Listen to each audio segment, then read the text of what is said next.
lonely girl, a horse scarred by smugglers, and a town that chose silence. But in that moment, when the black stallion stood between her and a powerful man, its eyes no longer trembled, they declared war. A buried truth had clawed its way back. If you ever thought a child couldn't change an entire town, watch till the very end. Subscribe now to follow our upcoming emotional storytelling films. Under the simmering heat of late June, the town of Fallon, Nevada, sat buried in its own silence. The air shimmered above the cracked pavement like a mirage of movement in a place where nothing moved. Dust clung to every window pane, settled into the corners of porches, and layered the bones of old pickup trucks parked like fossils beside shuttered diners. The town was alive, but just barely, like a heart that kept beating out of habit more than purpose. Cassidy Moore sat cross-legged on the porch of her grandmother's small, weather-worn house, elbows on her knees, chin resting in her palms. The screen door behind her creaked softly with the breeze, but never opened. Inside, her grandmother moved slowly between mason jars and dried bundles of herbs, mumbling to herself about roots and balance, as if the right mixture of bark and blossom could fix a world breaking apart at the seams. Cassidy didn't speak. She hadn't spoken much in weeks, since the papers were signed, since her mother took that plane to Portland. And her father stopped picking up the phone. Cassidy had learned how to grow quiet. Not sulky, not dramatic, just invisible. There was no point in shouting across canyons that never called back. She glanced over her shoulder at the dining table through the dusty screen. 2 bowls, 2 spoons, and that third chair, hers, pushed in, but always cold. No one sat there anymore. That chair had become a symbol, whether her grandmother meant it to be or not. A reminder of the absence. No one spoke about the unspoken agreement to move forward by pretending the break hadn't left a jagged edge. Cassidy stood and brushed the dust from her jeans. The air was dry and heavy, carrying with it the scent of sagebrush and scorched wood. She grabbed her old bike from where it leaned against the side of the house, the chain rusted in places, the seat taped together at the edges. She didn't know where she was going. She never really did. But movement was better than sitting still in a place that felt like it was slowly swallowing her whole. She pedaled out of the gravel driveway and onto the empty road. Fallon stretched ahead in hushed blocks, trailers with sagging roofs, gas stations that hadn't updated their price signs in years, a feed store with faded plastic horse figurines in the window. As she rode, her shadow grew long and thin beside her, a quiet twin with no voice. She turned off the main road and followed a path behind the old high school where the fencing was broken and weeds reached up like grasping hands. Beyond the edge of town, the land changed. The terrain cracked open into hills and ravines, dry creek beds and jagged rock outcrops that sliced the skyline like teeth. Cassidy kept riding until the gravel thinned and her tires hit dirt. The ground was uneven, the wind sharper, whispering secrets through the wiry mesquite. This was the part of Fallon people didn't talk about, the outer ridge, where things got forgotten. She rode until the path ended, until even the birds grew quiet. The sun hung low behind her, casting golden light that fractured through the dust, turning everything into a soft hallucination. She dropped her bike against a rock and walked her boots crunching on the brittle earth. And then she heard it. It was subtle at first, just a shift in rhythm, a breath that didn't belong to wind or trees. Cassidy froze, every instinct screaming that she was alone, but every hair on her arms rising in protest. The sound came again, louder this time. A harsh, broken gasp. Not quite human, not entirely animal either. She stepped forward past a twisted juniper tree and down a slope scattered with loose stones. There was a split in the land ahead, a natural gorge where rain had once carved its name into the desert. Cassidy crouched low and crept forward. She moved slowly, carefully, the way animals do when they know they're entering someone else's territory. At the bottom of the gully, tangled in thorns and brush, stood a figure so black it absorbed the light. A horse. No, not just a horse. This one was different. Its coat, once probably glossy, was now coated in dirt and blood. One of its front legs trembled with weight it clearly didn't trust. Its flanks were heaving ribs visible beneath the grime, its mane a tangled net of burrs and dust. It didn't make a sound beyond that broken, ragged breathing. But its eyes were alive, wide, alert, not pleading, not panicked, not defiant. Cassidy didn't move. Her lungs stopped working. She dropped to her knees behind the brush, heart pounding so loud she was sure the animal could hear it. The horse turned its head slightly as if sensing her. Its ears twitched. Its eyes found hers, and they stared at each other. Seconds stretched like thread. Neither moved, neither looked away. In that moment, Cassidy felt something shift inside her, quiet but tectonic. She didn't know this animal. Didn't know how it had gotten here or how it was still standing. But she recognized something in its gaze. That stubborn fire beneath the pain. The refusal to fall even when everything else had. It mirrored something in her own chest she hadn't dared look at in weeks. Slowly she stood. The horse flinched. She stopped. Didn't speak. Just lifted her palms, fingers open, in a gesture of truce. The wind blew her hair into her face, and she didn't brush it away. Her eyes never left the horse's. Neither blinked. She took a step forward. The horse shifted its weight, its front leg wobbling like a branch in a storm. Cassidy stopped again. The animal was stuck, wedged between two boulders, thorns wrapped around its rear fetlock. Any sudden movement could make it fall. It wasn't tied. It wasn't caged. But it was trapped. Cassidy's fingers curled at her sides. She scanned the slope, looking for another way, down something safer, less steep. There was none. The only way was the direct one. But something in her told her not to rush. Not yet. She crouched again, making herself small. The horse was watching her, still tense, still alert, but not fleeing. That meant something. Cassidy didn't know what, but she knew enough to stay still. Her legs began to ache, her back burned. But she didn't move. She waited, and so did the horse. After what felt like hours, but was only minutes, the wind shifted. The horse snorted softly, its breath misting in the cooler air that rose from the gully floor. Cassidy saw its ears flick back, then forward again. A sound passed between them, inaudible but real. "I see you. I won't hurt you." Cassidy stood slowly, backing away, a step at a time. She turned, not running, not looking back. She mounted her bike with trembling hands and pedaled back toward town. The sun was nearly gone, and the sky behind her turned purple at the edges, like a bruise just starting to swell. As she rode, the wind pushed at her back. Her lungs were full of breath she hadn't realized she'd been holding. Her fingers gripped the handlebars so tightly they ached. And in her mind, the image of that horse burned like wildfire, black, battered, silent, and unbroken. She didn't know it yet, but something had just begun. Something neither she nor the town of Fallon would be able to ignore much longer. And somewhere back in the canyon, under a sky bruised by twilight, the black horse stood still. Watching. Waiting. Holding on to something no one had given him in a long, long time. Hope. Under the burning Nevada sun, Cassidy returned the next morning with a crumpled brown paper bag pressed to her chest and a water bottle stuffed inside her backpack. She'd told her grandmother she was going for a ride, same as yesterday, and the old woman had barely looked up from the dried root she was grinding in her mortar. Cassidy didn't expect questions anymore, and even if they came, she wasn't sure she had the answers. Not yet. The bike ride felt shorter this time, though her legs trembled more. Her eyes scanned the landscape before the gully came into view. She didn't know if he'd still be there. Maybe it was foolish to think the horse would wait.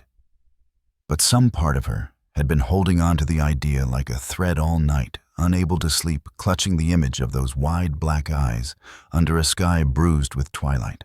She reached the ridge and dropped her bike, carefully, quieter than before.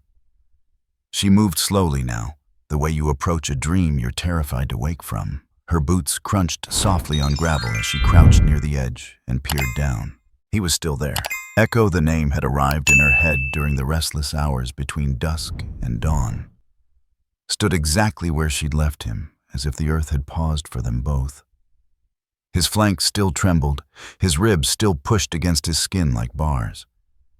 But his eyes, those eyes met hers, again.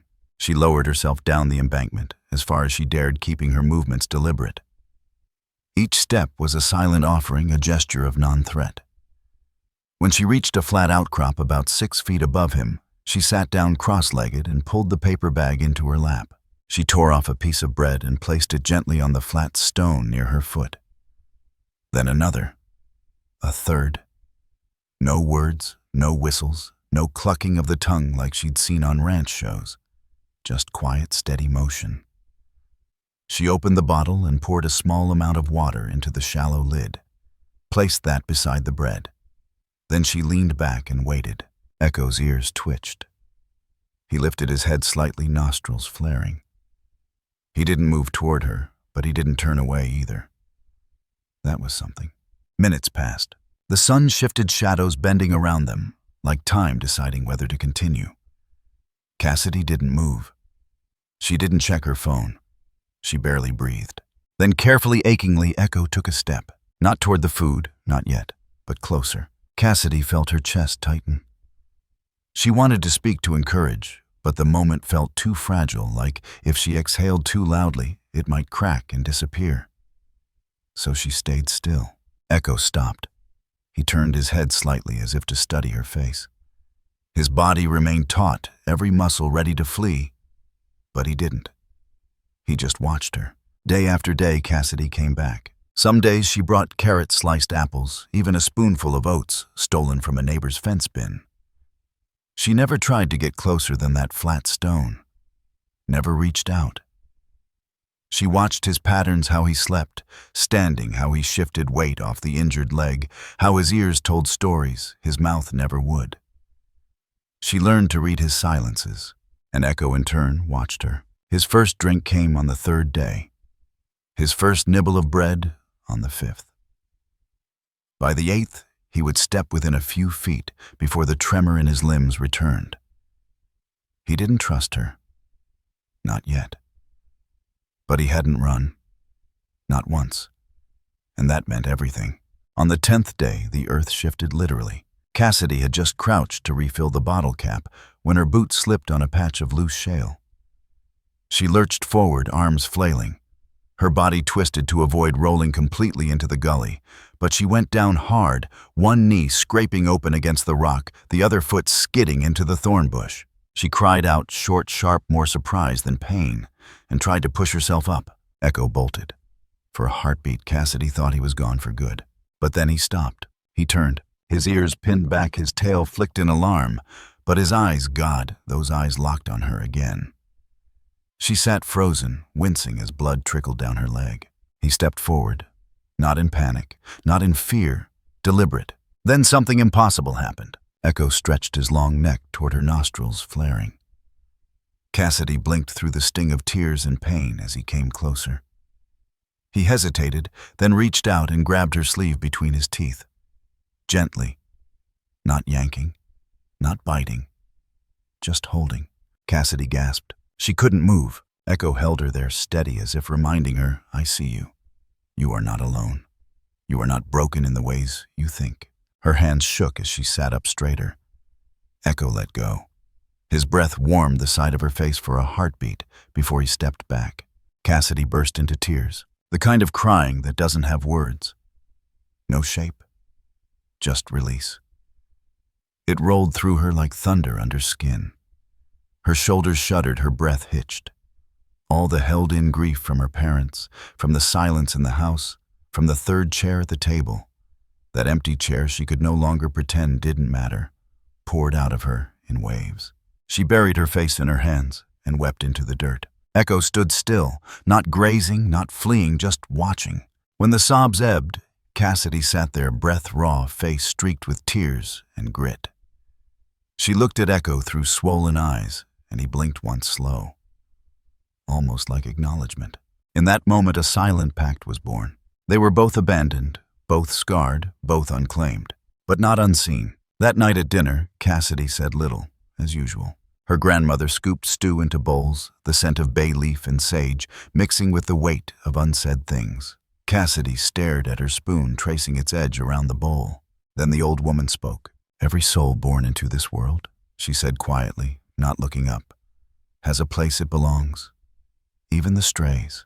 Cassidy froze. Her grandmother didn't elaborate.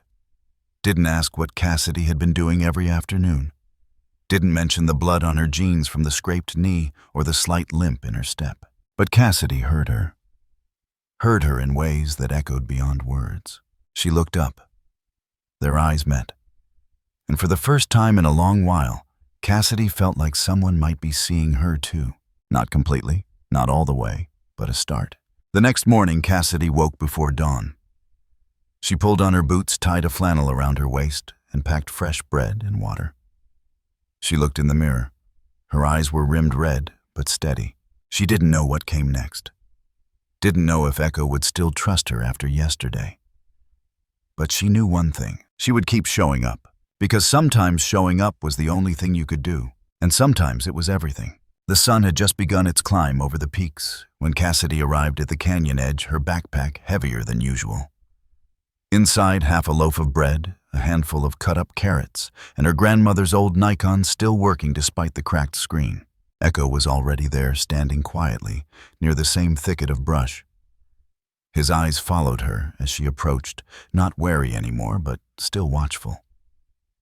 He no longer flinched when she crouched nearby, and the tension in his shoulders had softened, like he had begun to understand she wasn't a threat. Cassidy sat cross-legged, pulled the bread from her bag, and scattered pieces on the flat rock. As Echo stepped forward to eat, she leaned back and studied him with a different kind of attention. Not as a lost animal anymore, but as a mystery. That's when she noticed the scar. She'd seen it before on his left foreleg, just above the fetlock. But today, in the clean light of morning, it caught her eye with new clarity. A narrow band darker than the rest of his coat. Raised, circular, not natural. It didn't look like an injury from a fall or a brush with barbed wire. It looked like restraint, the kind meant to hold something wild and unwilling. Cassidy's stomach turned. She scooted closer slow enough not to startle him and leaned in. Echo lifted his head, but didn't move. She reached out, fingertips hovering just above the scar. She didn't touch it, just stared. There was something familiar about it. Something she couldn't place until much later that evening back in her room. When she opened her laptop and typed "horse-leg scar from rope," her screen filled with grainy images, rodeo wounds, ropes gone too tight. But then halfway down the page she saw it, a picture of a young Mustang with the same banded scar. The article beside it read, "Nevada officials intercept illegal horse shipment. Multiple Mustangs found, injured, sedated." She clicked. It was dated 5 years ago. The article mentioned Fallon by name. A privately owned holding facility had allegedly been involved. But the piece ended on a frustrating note. No charges filed. Warehouse fire destroys key evidence. Cassidy read it twice. 3 times. Then she opened a second tab and typed "Fallon warehouse fire horse smuggling." A few more hits. Mostly local blogs, half-dead message boards, but all circling the same event. A quiet bust, a pile of accusations, and then silence. The pieces didn't make sense. But the scar on Echo's leg, the one that matched the photo, had locked itself in her brain like a ticking clock. She slammed the laptop shut and stared at her ceiling. Someone had tried to erase something. Something alive. But Echo had survived. He wasn't just hurt. He was a witness. The next day, she didn't go straight to the canyon. She pedaled her bike 2 blocks over to the one house in the neighborhood with a busted basketball hoop, half-spray-painted mailbox, and the permanent smell of barbecue smoke in the air. Jaden was out front dribbling alone, 14 tall for his age, with shoulders that didn't quite know what to do with their own width. He wore a red hoodie despite the heat and had earbuds tucked beneath his curly hair. Cassidy dropped her bike and walked straight up to him. "I need your help," she said, breathless. Jaden stopped dribbling, looked her over once. "You get bit by a rattlesnake or something?" "I found a horse." He raised an eyebrow. "I think he's part of something illegal." Now both eyebrows went up. Cassidy told him everything. The canyon, the scar, the article, her gut. And as she spoke, something in Jaden's expression changed. Some shift from playful disbelief to something harder, older. He pulled out one earbud and nodded toward the porch. "Come inside," he said. His house smelled like burnt garlic and worn leather. His father's boots sat by the door soles peeling. The walls were covered in framed photos of desert landscapes and faded certificates. On the fridge, a magnet held up a clipping, "Local ranger suspended after misconduct allegation." Cassidy paused. "That's my dad," Jaden said, following her gaze. "Used to work in the Toyabe Forest Service. He's the one who flagged the horse smuggling ring. Said something was off about that Fallon facility. Nobody listened. They said he fabricated the report." Cassidy swallowed. "And then the warehouse burned." Jaden nodded slowly. "And then he lost his job. Couldn't prove anything." They sat in silence for a moment. Then Cassidy said the words she hadn't quite known she was building toward. "I think the horse I found came from there. I think he escaped." Jaden didn't laugh. He didn't doubt. He stood up, disappeared into the back room, and returned with a binder. Inside were photos. Scars, tag markings, illegal brands. A whole forgotten file built by someone who hadn't been able to let go of what was buried. Jaden pointed to one photo, an overhead shot of the smuggling camp taken from a drone. Most of the horses were tagged with temporary rope hobbles. They'd loop them tight, keep them sedated. But some escaped before they could be shipped out. Few were ever found. Most assumed they died in the desert. Cassidy pointed at the scar. "That's what Echo has." Jaden looked up. "Echo," she flushed. "That's what I call him." He didn't laugh. Fitting. Cassidy leaned closer. "You said they are still operating." Jaden hesitated. Then he nodded. "Yeah. Not openly. But there are whispers. Trucks coming in late. Cameras never working. People looking the other way." "Who's they?" Jaden's jaw tensed. "A guy named Harlan. Runs a horse sanctuary up north. He's got a big spread, donates to charities, sponsors, rodeos. But he was connected to the warehouse that burned. His name disappeared from the reports, but my dad remembers. Swears he was involved." Cassidy felt her throat tighten. "Harlan's still around." Jaden nodded. "Owns half the valley now. Nobody crosses him." Cassidy sat back. The canyon, the scar, the silence. It was all part of something bigger. Something rotten at the roots. And somehow, against all odds, Echo had escaped. She looked up at Jaden. "I need proof," she said, "if we're going to stop them. Echo can't just be a story." Jaden shut the binder. "Then we get proof." The morning light came through in slants, thin and cold. Cassidy stood at the edge of the canyon, where Echo had once waited, only now. There was nothing, no hoof prints, no breath, no shadow. Just the wind stirring sand into little eddies at her feet. The silence was louder than she'd ever known. She turned without a word, climbed back onto her bike, and rode toward the place Jaden had told her about. They had work to do now. The plan was simple, if not reckless. Follow the trail, find evidence, don't get caught. Jaden had printed old maps from his dad's files marking where the last known smuggling routes had passed. The two of them met just past the riverbed at a half-buried cattle gate. Jaden had binoculars slung around his neck and a GoPro in his backpack. "This used to be Bureau land," he said, pointing beyond the rusted fence line. "Harlan bought it dirt cheap after the fire. Now he calls it a rehabilitation ranch." Cassidy nodded, eyes narrowed against the glare. Rehabilitating what exactly? Jaden didn't answer. He just started walking. They cut through dry brush and prickly pears, following an old trail Cassidy hadn't known existed. Half a mile in, Jaden slowed and pointed to the ground. "Look." Cassidy crouched beside him. At first she saw nothing but cracked dirt, then barely visible beneath a layer of dust hoofprints, deep, wide, still fresh. Jaden used a stick to clear more of the trail. "See that," he said, pointing to one impression. Cassidy leaned closer. The mark was round, but incomplete. At the top edge of the hoofprint, there was a faint groove, like something had been filed off. "Most wild horses are tagged by shoe or hoof brand," Jaden explained. You file that off, and it's like wiping fingerprints. Cassidy's mouth went dry. Why would anyone erase a wild horse's ID? Jaden looked at her. Because once they're off the grid, they're just livestock. No paperwork, no protection. They followed the tracks farther. More hoof prints, some overlapping, some staggered.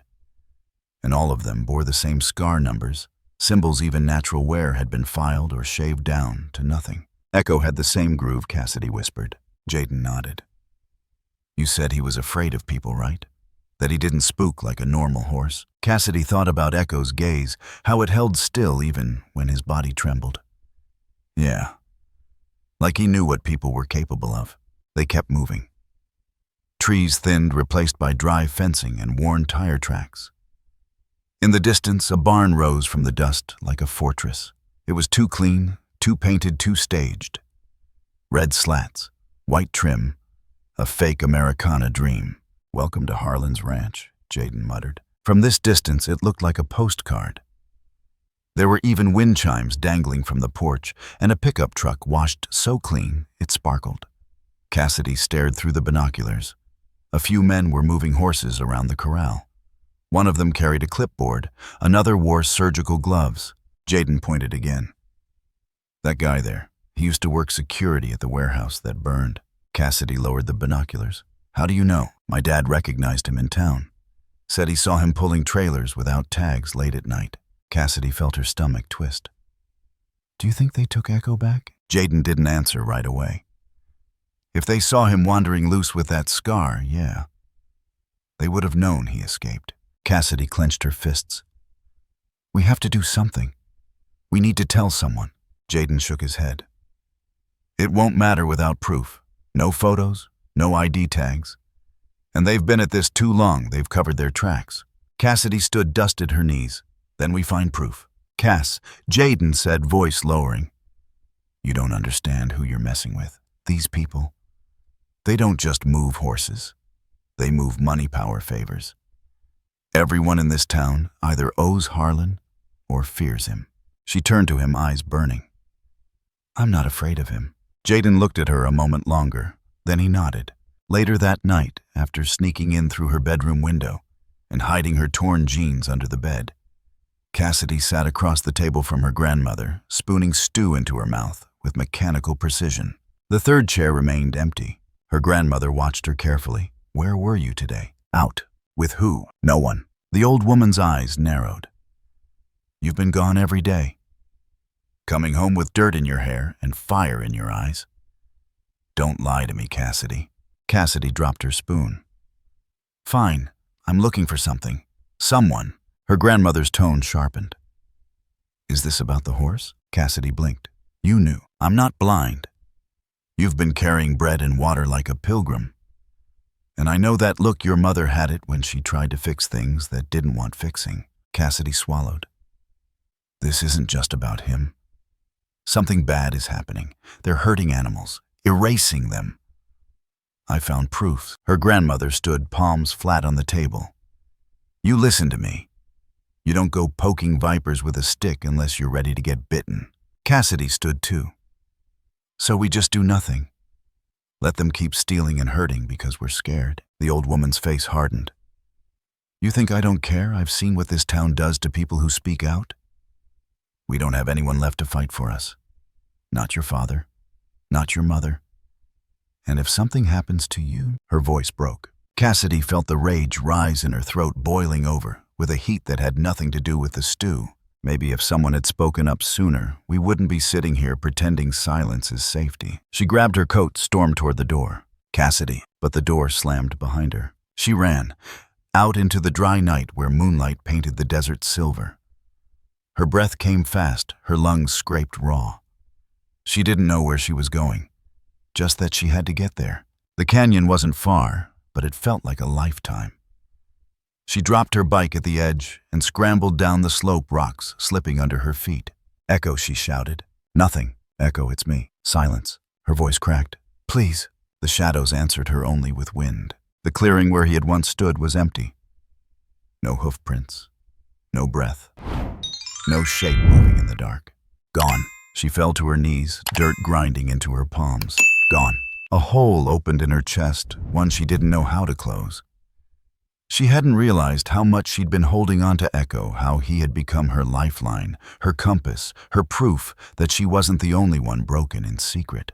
And now he was gone. She stayed there a long time, staring into the place where he had been. The stars turned above her, indifferent. The canyon whispered nothing. By the time she made it home, the windows were dark. Her grandmother hadn't locked the door. Cassidy climbed into bed, fully clothed, dirt still under her nails. She didn't cry. Not yet, but her chest felt hollow, like someone had taken her heart and left a question in its place. The night wind cut across the open fields like a blade. Cassidy moved along the fence line of Harlan's ranch with the caution of someone who already knew what could happen if she were caught. Her ribs still ached from the fall in the canyon 2 nights ago, and her hands bore crusted scrapes that hadn't stopped bleeding until long after midnight. But she was here anyway, because something inside her refused to accept silence anymore. Her breath caught when she saw the floodlights, tall towers casting sterile white beams across the property. Like interrogation lamps in a war zone, the barns weren't sleeping. They were humming with life. But not the kind that made sense. The kind that reeked of secrets. She crouched in the tall brush just outside the electrified perimeter. The fence hummed faintly. Cassidy peered through a narrow gap between the wires, and there he was, Echo. His black coat dulled under the harsh light legs, trembling slightly as he stood among 4 other horses, all corralled into a makeshift pen beside the main barn. Each one had a colored tag hanging around its neck, as if they were nothing more than cargo. Cassidy pressed her hand to her mouth. Echo's ears were pinned back. He was panting, eyes darting with the flicker of prey. A man in scrubs approached the pen. He held a syringe. Cassidy's heart seized. She shifted, looking for an opening. There was a maintenance gate farther down the fence, a gap just big enough to slip through if she could short the circuit. Her fingers dug into her pocket, closed around the multi-tool Jaden had lent her. She moved fast, crawling low beneath the hum of voltage and using the tool to pry open the junction box. Sparks jumped. The hum dipped, then died. Cassidy slid under the fence. The dirt felt like ash beneath her palms. She crept along the shadows, staying low. She passed a storage shed, then ducked behind a water trough. The barn loomed ahead, its doors wide open. Inside, metal cages lined the walls, horse crates designed not for safety, but control. Ramps led into the back of 2 unmarked trucks parked out front, engines rumbling. She paused at the edge of the barn, waiting for a guard to pass. Then she slipped inside. The air stank of antiseptic and sedative. Echo and the others were already swaying on their feet. One horse, a gray gelding, collapsed entirely, legs folding beneath him in slow motion. No one rushed to help. A man wrote something on a clipboard and moved on. Cassidy's breath trembled. She ducked behind a bale of hay stacked near the wall and watched as Echo was led forward by a rope halter. His steps faltered like his legs no longer belonged to him. As he passed, their eyes met, and Cassidy saw it pure terror. Not the kind that made you bolt, the kind that froze you in place. A guard stepped around the corner and stopped. "What the hell?" Cassidy stood up fast. "Leave him alone," she screamed. The man lunged. Cassidy dodged right, knocking over a bucket of feed. Her shoulders slammed into a post. Another man shouted. Alarms began to blare. She ran, out the barn door, across the lot, through the gate. But they were faster. Hands grabbed her by the jacket. She kicked, screamed, bit someone's wrist. A third guard yanked her to the ground. And then, calm as a predator mid-hunt, Harlan appeared. Cassidy had never seen him this close before. He wasn't what she expected.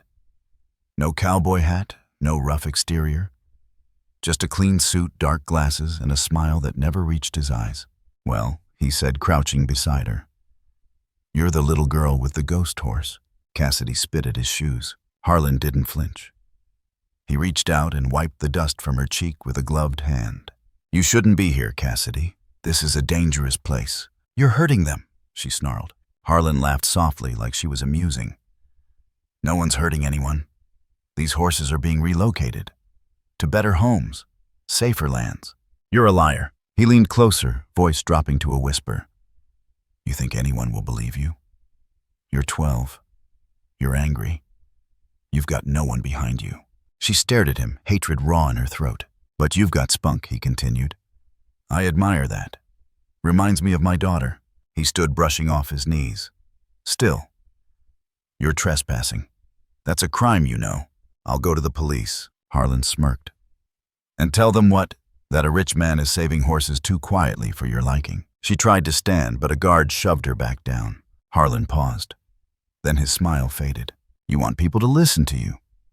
You need leverage, evidence, a way to make them have to care.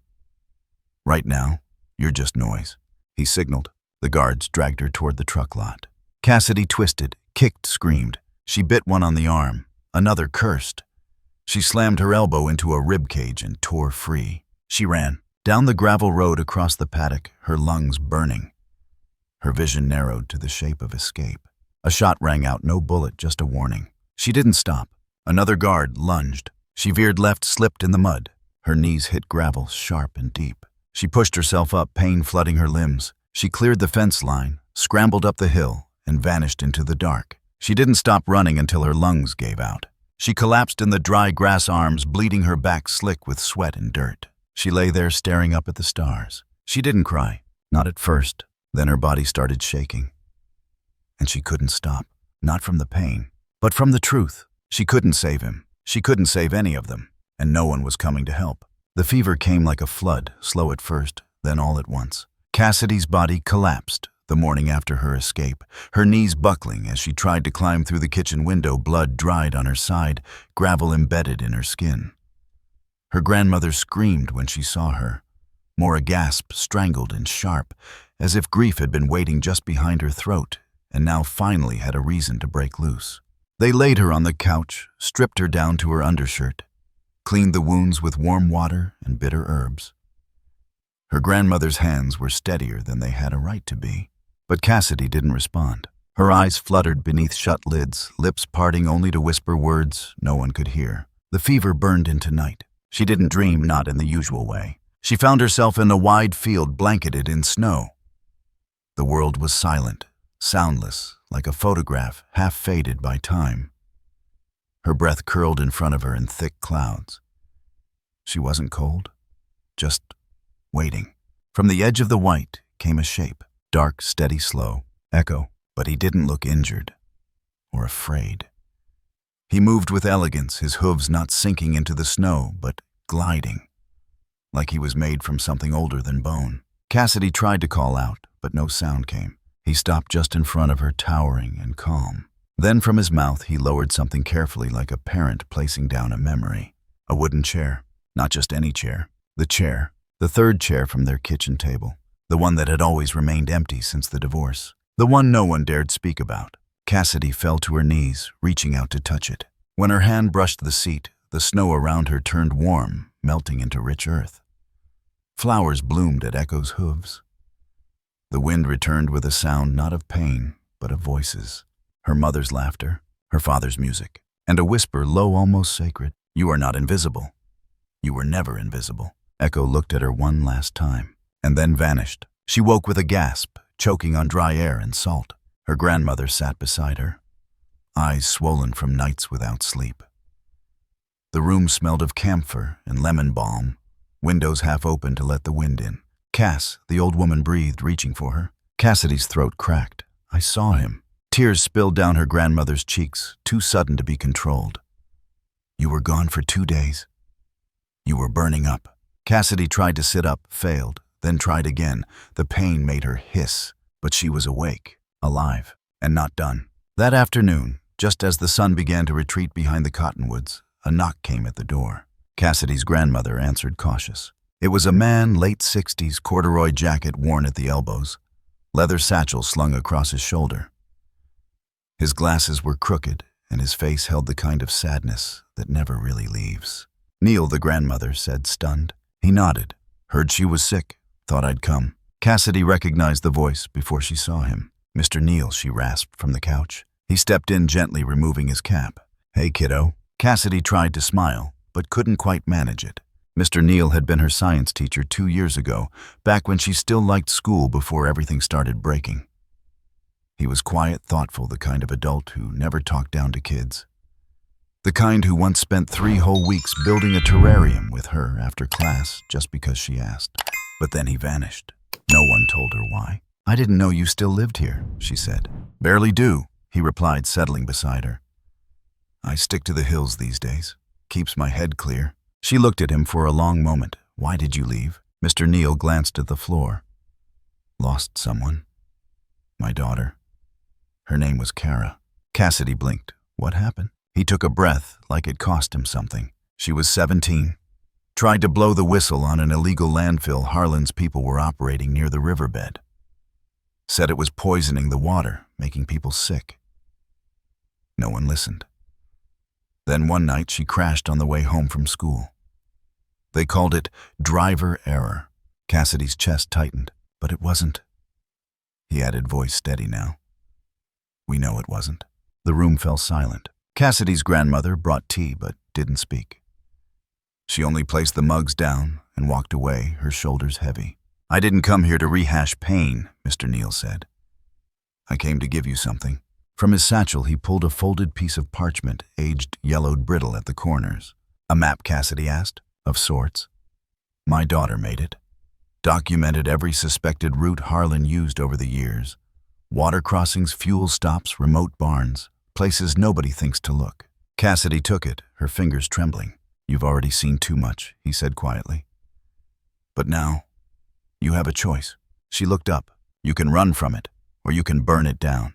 That night, Cassidy sat at the kitchen table staring at the map. The third chair wasn't empty anymore. Her grandmother sat in it, shelling beans in silence. Occasionally, she'd glance up just enough to remind Cassidy that she was still here. That someone still cared, even if they didn't have the words to say it. Cassidy traced the inked paths with her finger. Each one led to a circle. One was marked with an asterisk. "What's that one?" she asked aloud. Her grandmother looked over. "That's the old quarry. Been closed off since the mudslide." Cassidy nodded. That's where she would start. By dawn, she had packed her backpack again, flashlight, water, protein bars, camera gloves, and the map. She didn't wait for permission. She kissed her grandmother's forehead while she slept and stepped outside. The wind was cool, the sky pale. A new kind of silence wrapped the town, not one of defeat, but of breath held before the leap. Cassidy walked toward the hills, alone, but this time unafraid. The sky over Fallon bled orange as dusk settled across the hills, a quiet tension humming under every breath. Cassidy stood at the abandoned ranger outpost on Red Ridge, staring down at the blueprint laid out on a metal table scavenged from storage. Jaden hovered beside her flashlight, gripped in one hand, GoPro strapped to his chest. Mr. Neal circled the map, tracing routes with a piece of chalk like a general at war. There were no rehearsals left, only one shot. "Tonight," Cassidy said, her voice low but certain, "we end this." Jaden nodded. "Livestream goes live when you cross the barn threshold. I'll start the decoy run at exactly 11:02. Neal's back on the ridge with signal boosts. Once it's out, it's everywhere." Cassidy's jaw tightened. "Even if no one wants to see it." Neal looked at her. "They'll see it. Pain makes people look away. Truth forces them to stare." He set down a small recorder. "This is from Ben," he said. Cassidy frowned. "Who's Ben?" "A handler. Worked for Harlan. Couldn't take it anymore." They pressed play.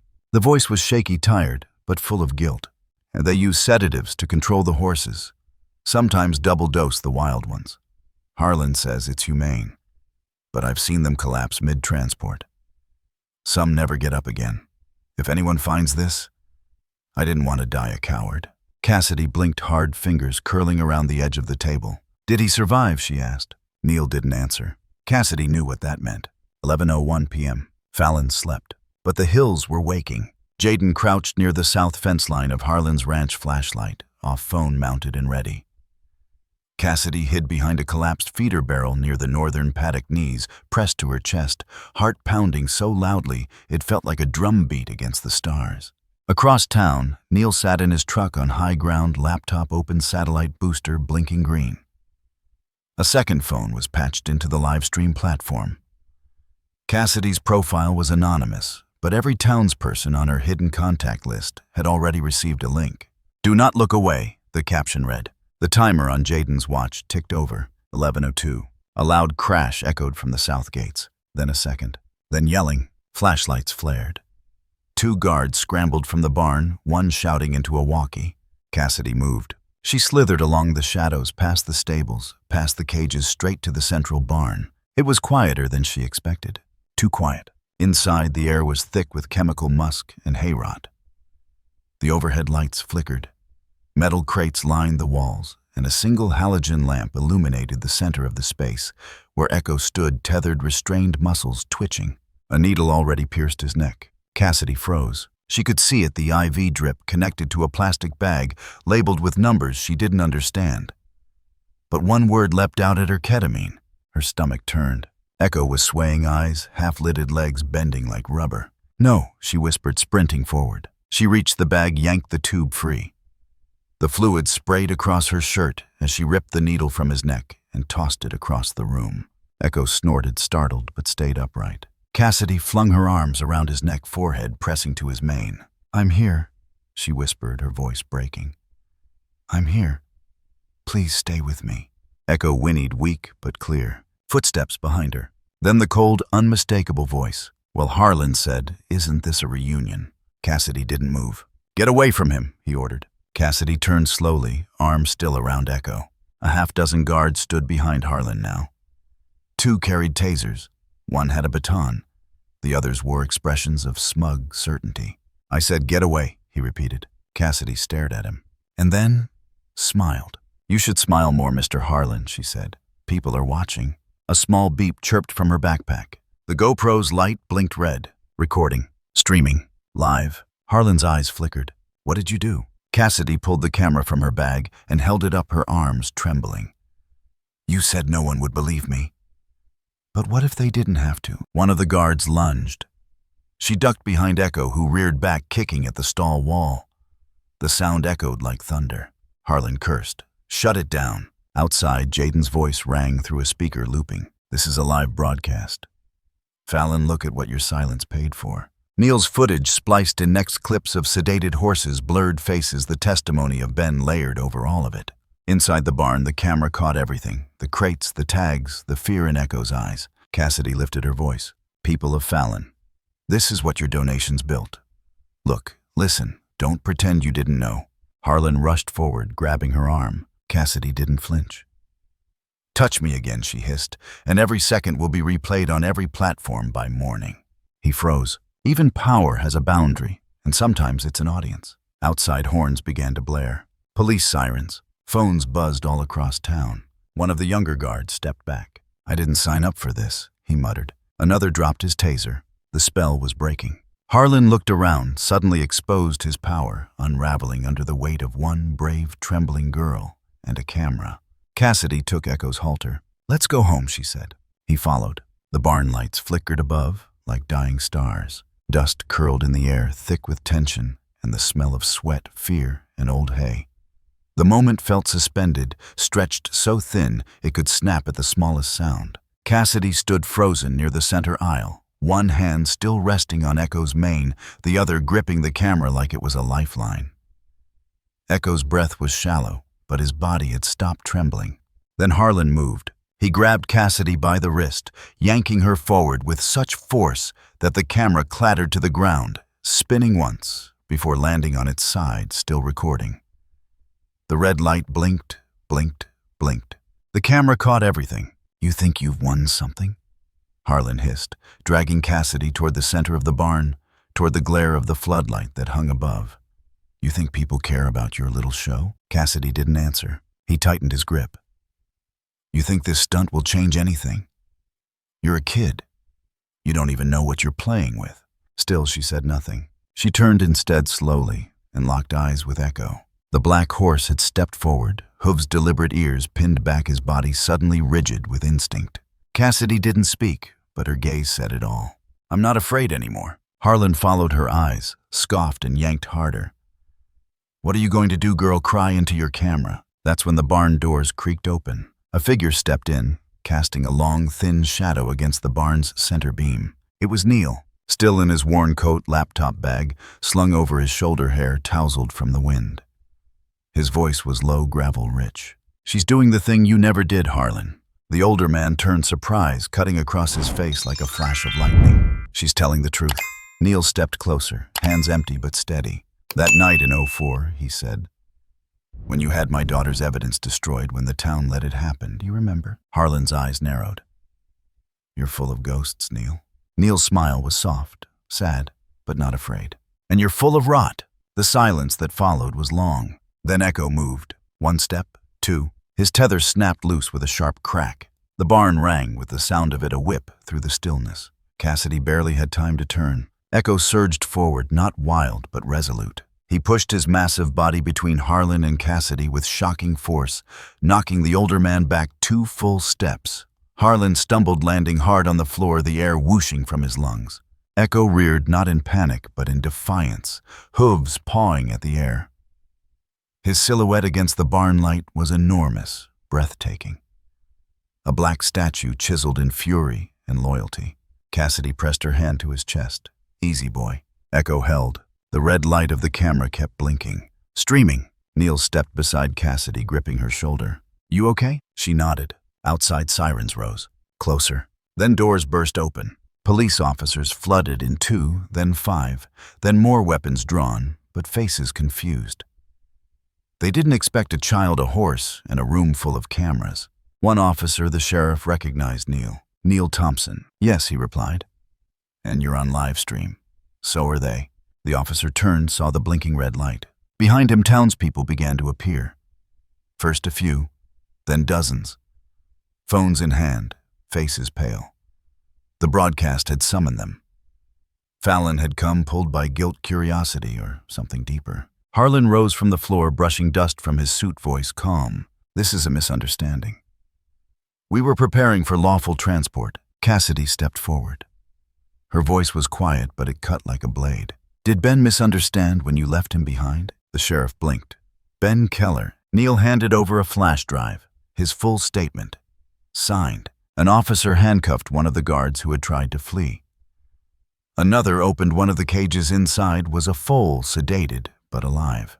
Harlan looked at the crowd, at the cameras, at the badge now standing inches from his face. He opened his mouth, but no words came. The sheriff turned to Cassidy.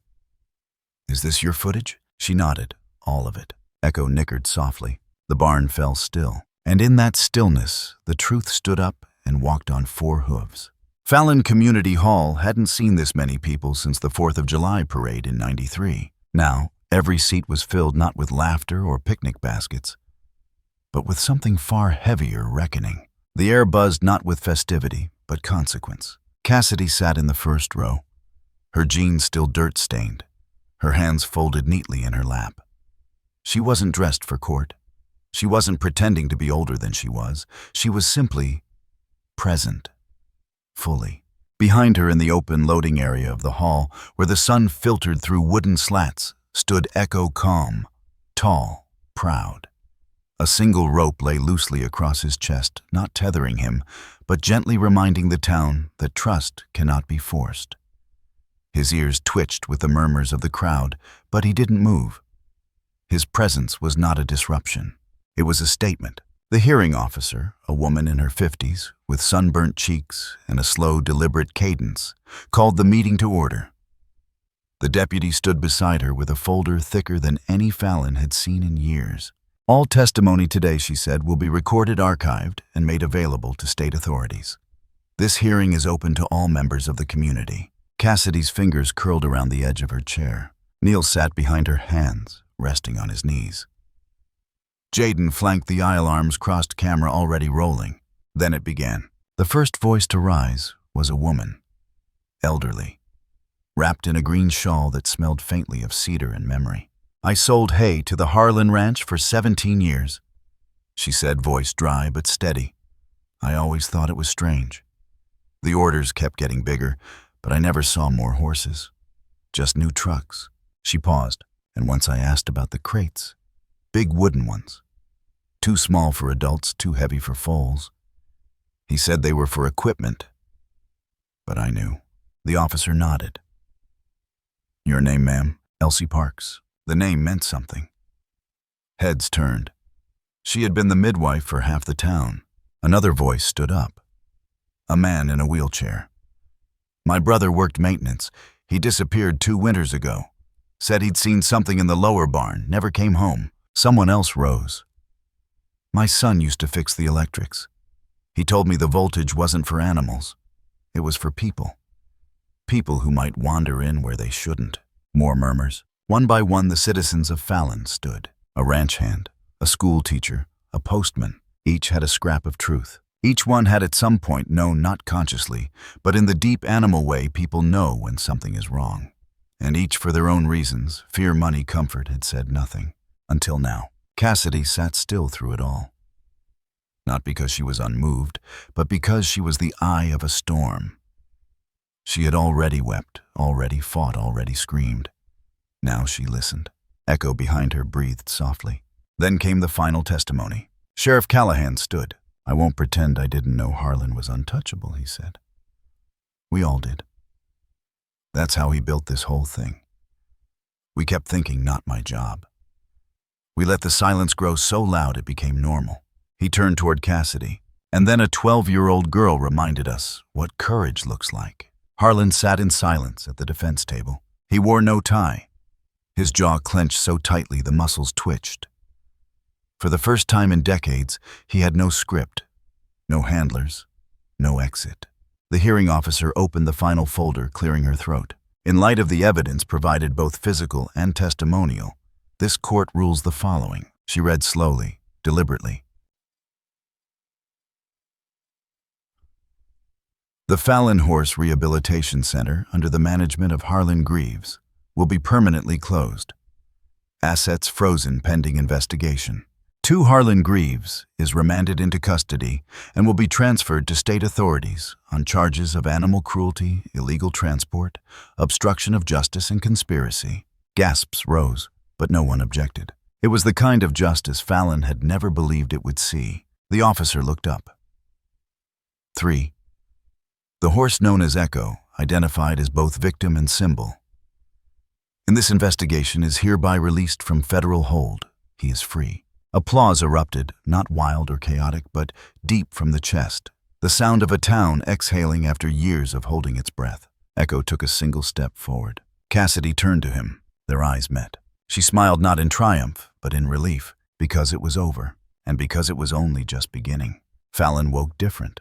The kind of different that doesn't happen in a single headline or viral video, but in how a town starts speaking again.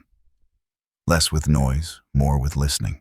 It had been 3 weeks since the hearing, 3 weeks since the barn doors were blown wide open, and with them, the lies. Cassidy no longer stared at her food during breakfast. She sat at the kitchen table beside her grandmother, the morning light slanting in through the dusty curtains.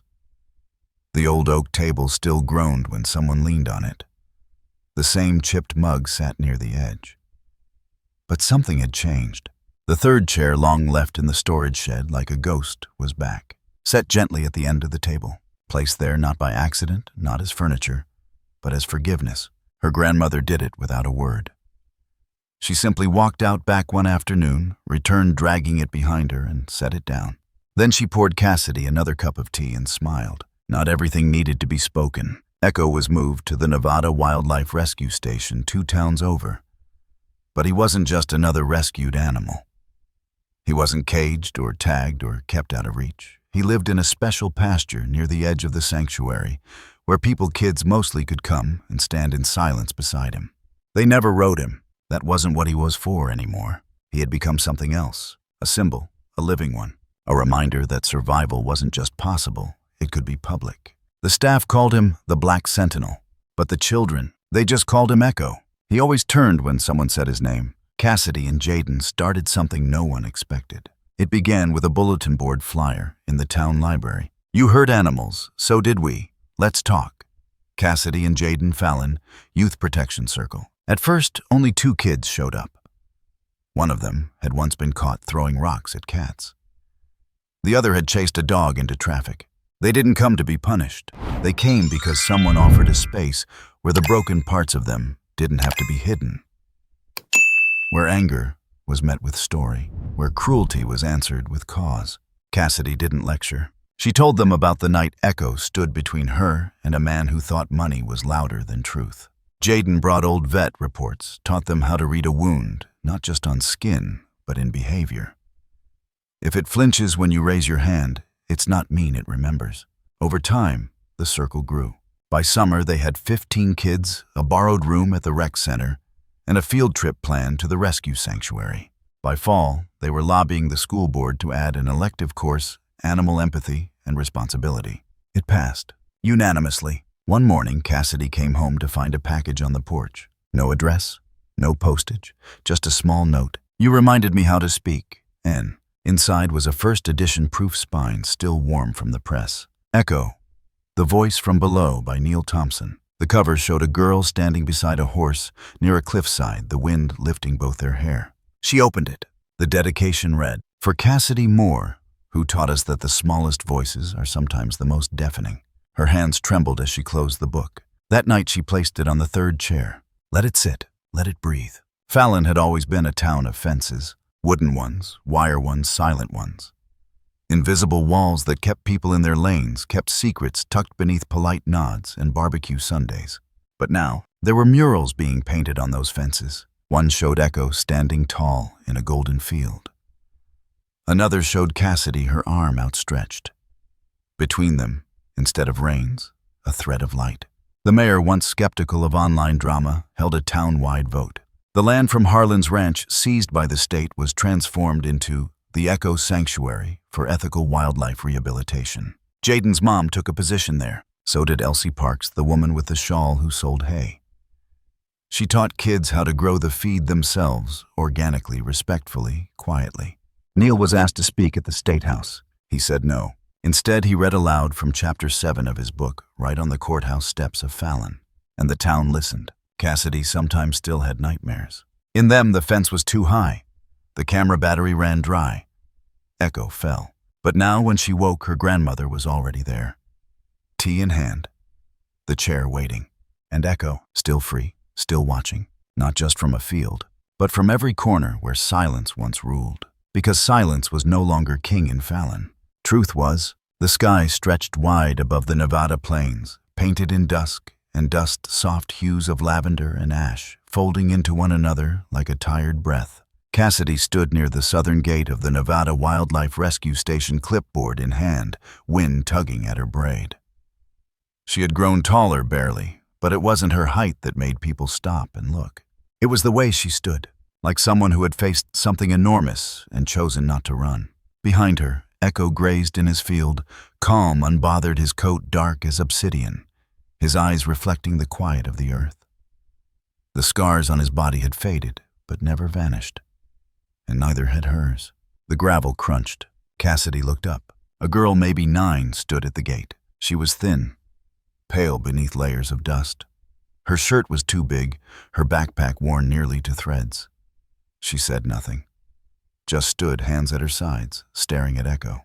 Cassidy took a breath, didn't speak, didn't wave. Instead, she stepped down from the gate, crossed the field quietly, and sat down in the tall grass beside the girl. They sat like that for a long moment. 2 silhouettes in amber light. No words, just silence. Then slowly the girl took a step forward. Another. She reached out, hand trembling, and placed her palm gently on Echo's mane. He didn't flinch, didn't move, only lowered his head toward her, his breath warm across her wrist, and looked into her, the way only creatures of pain can look into the broken. Cassidy smiled, soft, quiet. Something unspoken passed between the 3 of them. Not a goodbye, a beginning. A week later, Cassidy saddled Echo at sunrise. The gates of the sanctuary opened. The wind rolled over the hills in ribbons. Jaden stood near the barn, watching. "You sure you want to do this alone?" he asked. Cassidy mounted without answering. Echo adjusted beneath her, like he remembered every step of every mile she had ever walked to save him. "I'm not alone," she said. She gave Echo a small nudge, and together they rode. Down the hill, across the open fields, into the wild scrubland beyond Fallon. Past fences now taken down, past roads once silent. They rode without speed, without urgency. It wasn't an escape. It was a return. The camera pulled wide, higher, higher still. From above, Cassidy and Echo were no more than a single moving dot in a sea of golden grass.